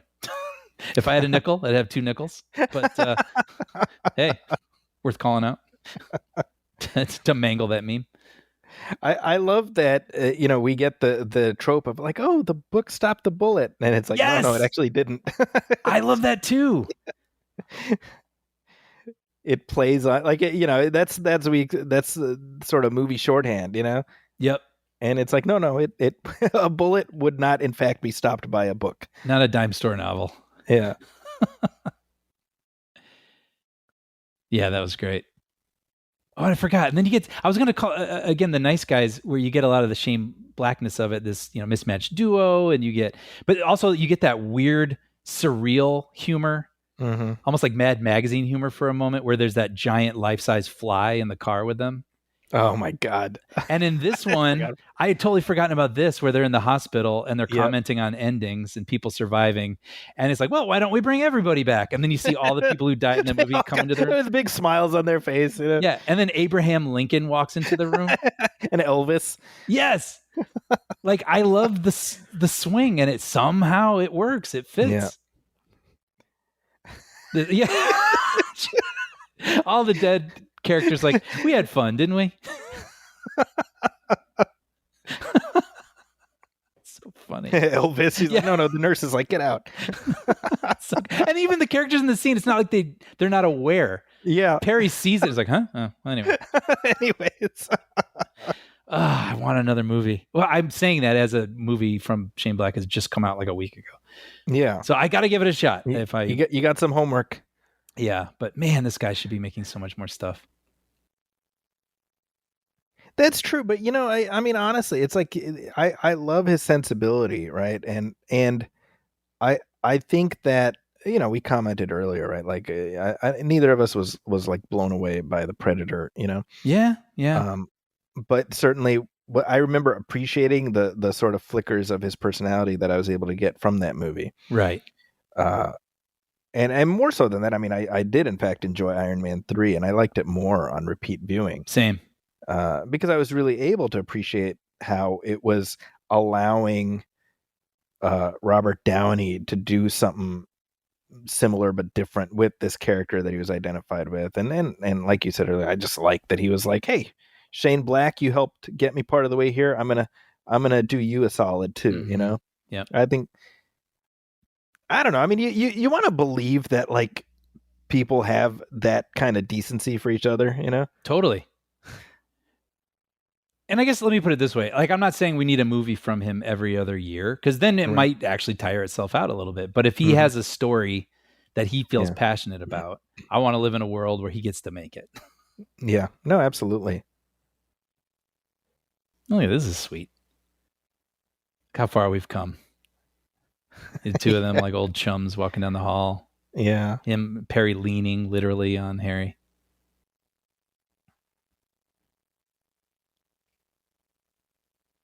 That's good, like, dialogue. Get along with your dad. Yeah, when I dressed like a bottle. Very, it feels very like 1940s. Mm-hmm. Yeah. Stylish. No, but that right there, right? You're not a punk. Yes. Yeah, I stop love that. stealing shit. You're not a punk. Yeah. And honestly, I mean, this coda right here, man, talk about chef's kiss. Oh, I agree. Right? I'd forgotten about it. Yeah. I mean, righteous vengeance, right? That right there. I hadn't thought about it, but we get to see that with Harry when he gets to save the day with the gun and he avenges that girl in the pink hair, killing the guy. But now we get a moment with Perry getting some righteous vengeance. Yeah. By the way, did you notice who that is? He looks so familiar. Speaking of Saving Private Ryan, that's Private Ryan. Get out of here. Yeah. So Wow. the old man from the beginning and ending of the movie. Wow. So if Tom Hanks and his unit hadn't saved him, this whole thing wouldn't have happened. It's who Private Ryan grew up to be. It's kind of terrible. I almost don't like knowing that. Because that movie's just so weirdly like sacred or something. Yeah. Like I kind of hate seeing him. Because I only recognize him as that other character. So then seeing him here be this horrible abuser. So he died like a few months before this movie came out. Oh, wow. This yeah, actor, 2005, yeah. He died July of 05. Oh. Yeah, he had a couple more things come out after his death, but that's kind of remarkable too. Wow.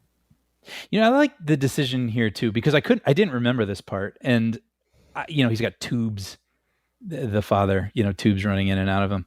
Here in the commercial. And I thought, oh, is he going to kill him? Like, is he going to pull a tube or something like that?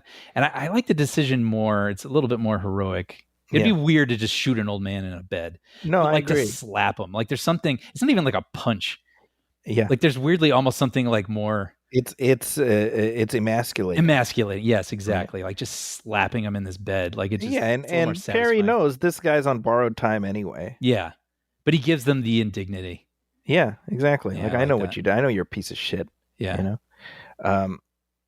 But apropos of nothing, I should say this always bugged me about Saving Private Ryan. I think that movie is friggin' amazing. However, the movie sets it up to make you think that old man is Tom Hanks because of the fact that the entire movie is experienced through his eyes. Doesn't it begin with his eyes? Yeah. Yes. So I call horse shit. Sorry, Spielberg. I don't want to tell you how to do your job. I'm just picturing him with like AirPods in, like on an exercise bike right now. Like, Gosh, he's right. If I ever saw him, I'd go up to him. I'd be like, "Listen, Steve," and then you'd see me get tossed out like Jazz from Fresh Prince. Ah! Wait, did you see, by the way, the Kate Capshaw did a portrait of him, like a painting? I saw that, and it's good painting. It's like amazing. Yeah, it really. Not only does it look like him, but it really captures that sort of sweetness that he exudes. She captured his essence. Yeah, she captured his essence, and it's how lovely that it's his wife. I know. That's what she thinks of him. Yeah, I thought that was nice. Wait, real quick, this ending. Do you feel like that was added after a test screening? Oh, that's a good point. I was thinking something in that vein while watching it. Like there was kind of a reshoot vibe to it because they both look so different. Yes, and it's it sort of explains the narration. Yeah. Right, where Harry is talking to what looks like a camcorder. And now it looks like they've gone into business together. But yeah, like you said, they look different and they kind of tidy everything up. Right. And so it just felt a little like, it just felt slightly out of step with everything else in the movie. That's interesting. Yeah. I mean, it's fine. I don't have a problem with it. Yeah. No, not at all. But it just raised like a little, my antenna went up like, I wonder if that was a reshoot or additional photography. If you say that after test screenings they decided to shoot like Coda Part 2, then I believe that. Yeah. Well, here we are, Kiss Kiss Bang Bang, my friend. So fun. I am so like when you brought this up, I was like, oh yeah, that'll be a good one. And then rewatching it, just what a blast. This is one that I want to go back to more often. Yeah, I mean it has been. Definitely more than 15 years since I've seen it. Oh, wow. Right. So it had been long enough that the stuff that I remembered fondly, but there was a lot that I didn't. Mm-hmm. Yeah. And so it's one of those great experiences where you get to re-experience a movie you liked the first time, almost like it's a brand new thing. Yeah. Yeah, well, this makes me now want to queue up The Nice Guys, and then I'll do it. I'll watch Play Dirty. Maybe I'll watch it this weekend. Hey, you got your homework. I guess I'll join you in that assignment. Yeah.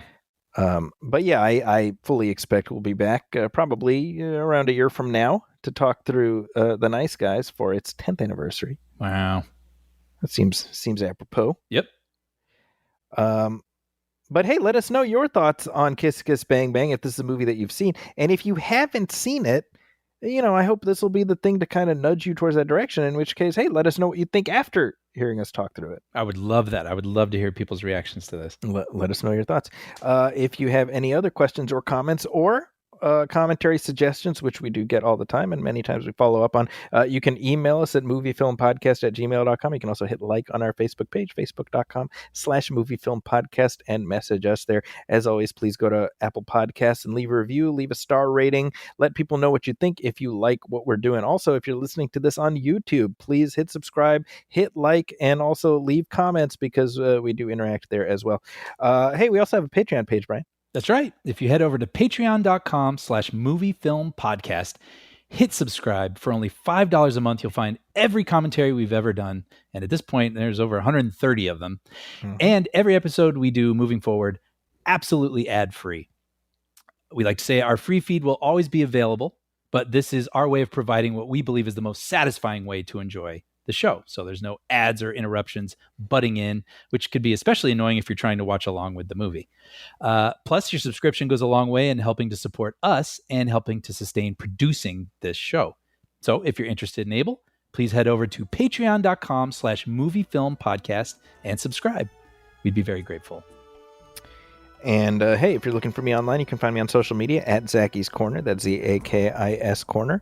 I'm also at the San Francisco Chronicle, where my reviews and commentaries go up regularly, as well as at The Wrap and IGN. What about you, Brian?